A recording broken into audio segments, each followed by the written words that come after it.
Hi hello friends, welcome back to media talks. நான் உங்கள் மௌனிகா. இந்த வீடியோவில் ஃபாலோவர் கமெண்ட்ஸ் தான் பார்க்க போகிறோம். ஜெயந்தி ரவிச்சந்திரன் சிஸ்டர் ஷேர் பண்ணியிருந்த 2 கமெண்ட்ஸ் பார்த்து இந்த வீடியோவில் பார்க்கலாங்க.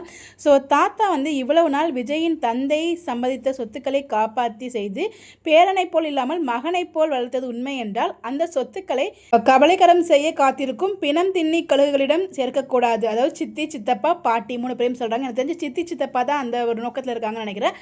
பாட்டியை பொறுத்த வரைக்கும் அந்த பணம் அவங்களுக்கு அவ்வளோ பெருசு கிடையாது. பட் ஆனால் விஜய்க்கு நிறைய ப்ராப்ளம் வருதுங்கிறத ஃபேஸ் பண்ணாங்க. பட் ப்ரெக்னன்சின்னு சொன்ன உடனே அவங்களோட ஃபேஸில் ஒரு ஹாப்பினஸ் தெரிஞ்சிச்சு. எனக்கு அப்படி தான் ஃபீல் பண்ணேன். பட் சித்தி எனக்கு தெரிஞ்சு அவங்க ஃபுல் நெகட்டிவ் மாதிரி தான் நான் ஃபீல் பண்ணுறேன்.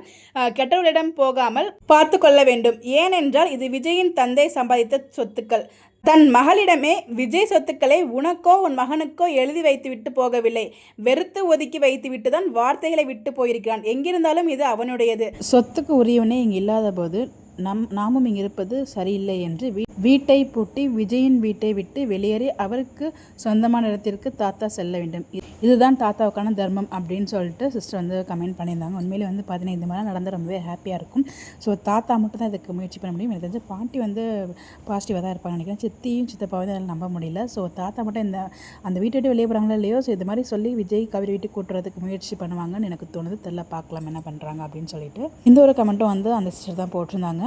எப்போவும் அப்பா அம்மா இறந்ததுலேருந்து வளர்த்தோம் விஜயா அப்படின்னு சொல்லி எமோஷனல் பிளாக்மெயில் செய்து பேசும் பாட்டி, தாத்தா, சித்தியின் கடனையும் என் சொத்துக்களை கொடுத்து என் கடனை முடித்து விட்டேன். கடைசியில் என்னிடம் இருக்கும் கார் சாவியும் ஒப்படைத்து நிறைவுதபானையாக தான் 0வாக உங்களின் உறவையும் முடித்து கொண்டு விலகுகிறேன் என்று தான் அர்த்தம் கொள்ள வேண்டும் அப்படிங்கிற மாதிரி. அதாவது நீங்கள் எனக்கு செஞ்ச எல்லா கடனுக்கும் சேர்த்து என்னோடய சொத்திரத்தையும் உங்ககிட்ட ஒப்படைச்சிட்டு கடைசி எங்கிட்ட இந்த கார் சாவியும் உங்ககிட்ட கொடுத்துட்டு உங்கள் உறவு வேண்டாம், என்னோடய ஃபீலிங்ஸை மதிக்காத உங்களோட உறவு எனக்கு தேவை, எனக்கு காவேரி தான் முக்கியம்னு சொல்லிட்டு இங்கேருந்து கிளம்பியிருக்காங்க அப்படிங்கிற மாதிரி சொல்கிறாங்க.